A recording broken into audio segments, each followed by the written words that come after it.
once again. I think it's time already. It's long overdue. This new video for healing the abandonment wound. It's been already that last video I think I did like late 2015 or early 2016 I think. And the first thing I want to like point out, which is really obvious, is that the color in my face. um, if you watch the old video, I'm like, it's like blackened. It's like kind of like it's like if I had like a veil on top, like very dark, just little energy flowing through it. And this is an indication of depression, if you know it. And it's really easy to tell when people how healthy their emotions are by like just how much energy they have on their face.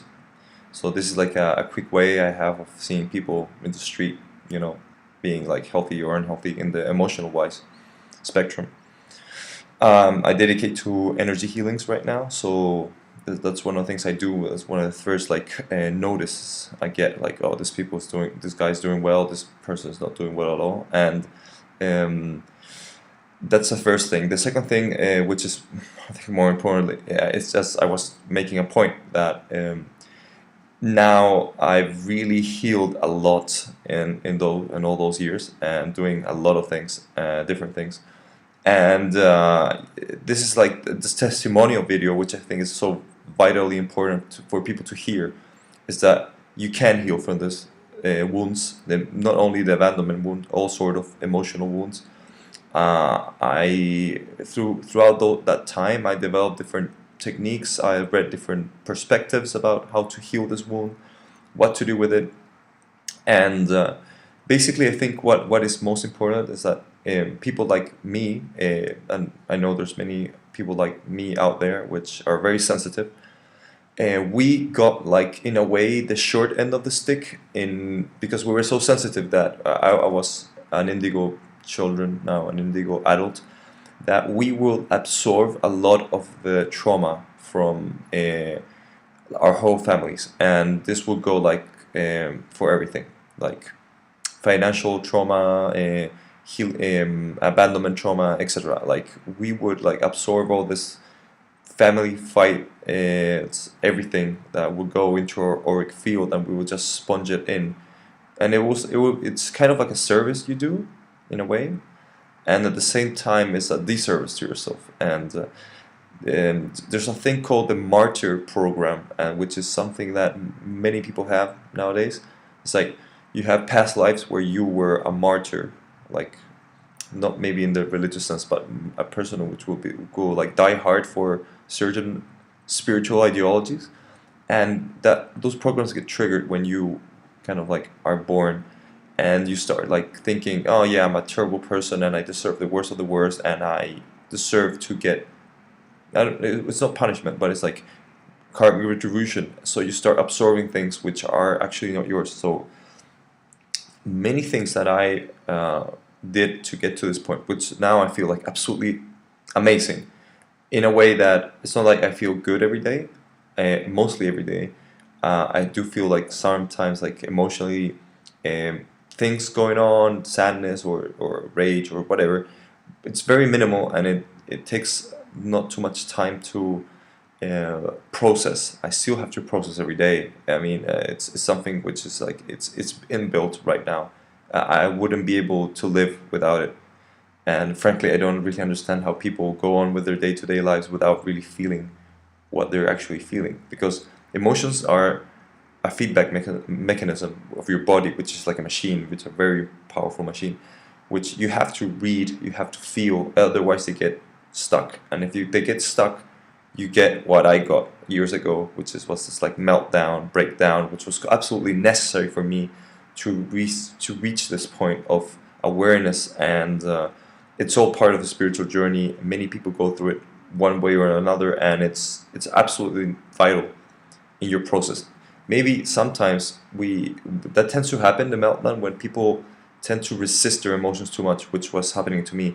I had a lot of trouble feeling, well, actually anger, shame, and sadness. I had like everything blocked. Some people, by their family history, they have different you know, like the harder times with anger rather than whatever sadness.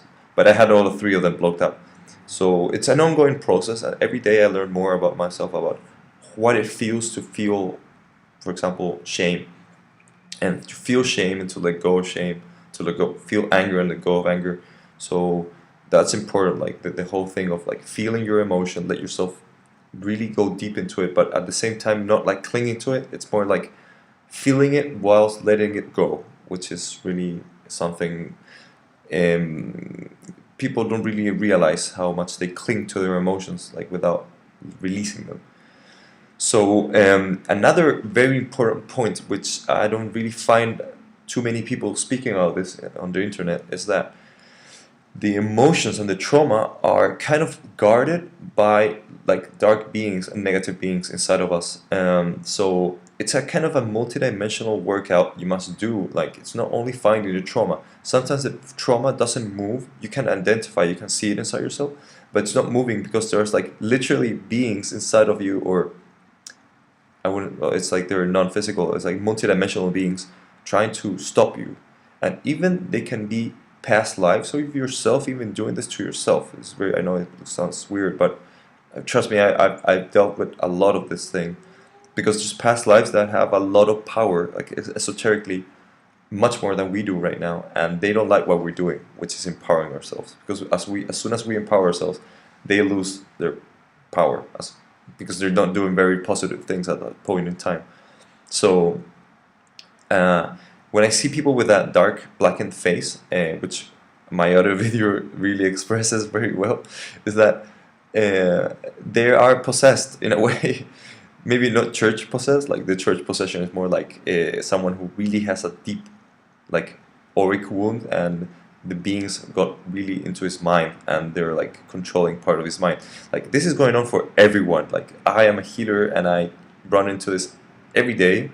Like, everyone has beings to cast out of their auric field and to heal their wounds, because it's not, if you release like a being or whatever, or chop it up into pieces, because you can do that as well, another one will just come in, because the wound is open, and you need to do both things, like take the being out and heal the wound.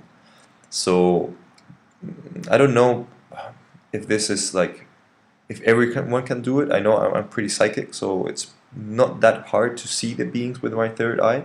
They literally look like things. They have faces. Some of them do. Some of them are like less sentient, but they do have a sentience in average. Some of them are really powerful, and some of them really take a while to take off, and some of them I cannot really do it by myself. I ask other people to do it. So I'm gonna give what I've basically been doing for this last years that really helped me like get way out there, like, and to go from average to like really empowered and full of self-love, which I feel like almost every single day, like this moment of, wow, I really love myself right now. So the first thing is, for the extreme cases, you need extreme measures. So one of the things which is really powerful is bonfires. If you do a sacred bonfire and you connect with your ancestors through the bonfire, you do it mostly by yourself. It's really hard to do like a sacred ceremony with other people who don't really understand what you're doing. They mostly block what's going on, so you do it by yourself. You grab, you kindle things, and you start healing through that way, like just telling your ancestors what you feel through the bonfire. It's like a multi-dimensional gateway through. You can connect it to anything. Like, I connected to the Galactic Central Sun, and I start recycling my energy, and it feels really crap. It's like when you get dark energy being expelled from you, it doesn't feel good at all. But at the end of the bonfire, you start like recharging with positive energy. You ask for it, and I guarantee that you will feel much better, if not completely better, immediately. I mean, it takes a while. I mean, if you to develop your sacred ceremony by yourself, because it's like a muscle you build, and so that's the first thing I really recommend. It's called fire ceremony. The second thing is bath salt, like coarse sea salt on your bath, like a lot of it in the beginning if you're really feeling very bad, because it's the salt itself is tuned to a frequency of no time or universal time, whoops, which is really powerful, really powerful, and it depolarizes yourself, and that means that your polarity, which means like how charged you are in your emotions, they start like being neutralized and harmonized, and additionally the psychic parasites that are inside of you or around you, whatever, clung to you, they start dissolving. So it's really easy to take them out on these bath salts. I recommend praying to the salt, like setting your intention clear, like I want to let go of all these energies, etc. The third thing would be just meditation and feeling emotions and letting them go and asking, like it's like a combination of meditation, visualization, and praying. And you pray that the emotion, because you command your energy, you're in power, you can control your sphere of reality around you. So basically what you ask for is like you speak to the energy directly, because the energy inside of you has sentience. It's in a way aware. So you start speaking to it, and you command it. You say, this energy cannot be inside myself anymore. This energy cannot be bound to my muscles or to my water molecules, and you start like playing around. This is a lot of experimentation you need to do, because trauma is not only stored in the emotional body, or it's also in the mind level, and also it's in the physical level. And the physical level has two levels to it, which, I mean, this is very coarse, but it's like it can be in your muscles, like literally in your tissue. So you can maybe heal the part which is like emotional in your body and in your mind about the belief system behind it. But if it's still your muscle, it still kind of like casts out this energy, and you still feel it. So you need body work. You need to have people do deep tissue massage, and it kind of hurts sometimes. But where the points in your body which hurt is where the trauma is stored. And the second thing is, it's also in your mucus plate, which is basically in your intestines. There's this thick layer and of mucus plate, which is it's been built up over the years, and there's like rotten food as well, and that also stores negative vibrations. So you can take care of the whole thing, and there's still a part of you which kind of like vibrates this, and you need to get like purge done, like really go deep into purging, like know how to do it like the safe way, and colonics, like, and that goes a long way. So those are my four basic advices. It takes a while. You should do it every day, like healing every day, and this is like a guarantee that you will empower yourself. There's two teachers which I really recommend for you to see if you want to know more details. A more comprehensive one is Teal Swan in YouTube. She really goes a lot into how to heal the emotional body. And the other one, which is much more complex, much more detailed, and I would say much more powerful, but less accessible, because you need to understand a lot of things before you understand this guy. It's called Andrew Bartzis, the Galactic Historian. Especially his techniques about sacred ceremony, bonfire ceremony, and contract revocations are super powerful. I'm gonna go a bit into the contract revocation if you don't want to see these guys. It's basically, it tells you that whenever you're born, before you're born, your soul kind of like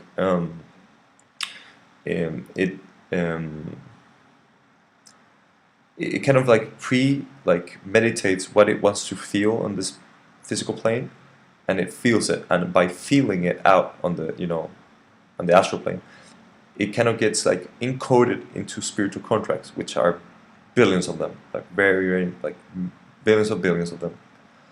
And these spiritual contracts give like the basic framework or blueprint of what you can do as a human. And there's a lot of branches. It's like a tree which has many branches, and the whole point of it is like going from the trunk to the tip of one of the branches on one lifetime, and that gives you like an amazing new experience, right? The thing is that there's a lot of spiritual contracts, which there's one spiritual contract in each one of us, which allows other beings to insert different spiritual contracts into our framework. So that means that whenever you're born, you get scanned on the uterus by an artificial intelligence, and it determines what your potential is on this reality. This is the matrix, okay? And it determines like who you are, how powerful you are, and how much danger you pose as a threat to the matrix. Because every time someone wakes up, the matrix like loses power because you observe it. So what they do is like the most powerful spirits, they get like really hard spiritual contracts on them inserted on purpose. So they have very traumatic lifetimes so that they cannot deal with their life, and they never reach their potential. So they go from like they go in different ways or branches that their soul would have liked. So you can, using your own voice, dissolve this attached spiritual contracts, and you can start naming the rules of your reality. And I call it rules of engagement. It is as simple as just you writing a document saying what you allow and what you don't allow in your field of existence. And you must be very thorough with it, really detailed, and because you're telling the universe what the rules are and what you want and what you don't want in your life anymore. And you must say it many times, because the thing is with the spiritual contracts, they have inertia, meaning you have signed them in a way for many lifetimes. So whenever you say your rules of engagement right now with your reality, it doesn't last too long, because the universe kind of like scans you and says like, okay, this is what this guy wants right now. But the other spiritual contracts have so much inertia that it starts like caving in and they engage again. But if you do it maybe once a week, I do it every day. So yeah, that really helps a lot in what you allow into your reality or not. So yeah, that's basically it. You can get healed really powerfully. Like, I feel so much better. Like, my way of engaging with people is amazing right now. I feel really healthy. I feel like really powerful. I can see the contrast of how much I've advanced. And this is what my spiritual guides were telling me, like back in 2016 when this happened. It's like, you won't recognize yourself after the change is done. And it took a lot of time. It took a lot of work. It was really painful. It was really hard. But it was really worth it, because now I feel like just the way I feel. Amazing. So good luck. Any questions, pop up an email, etc.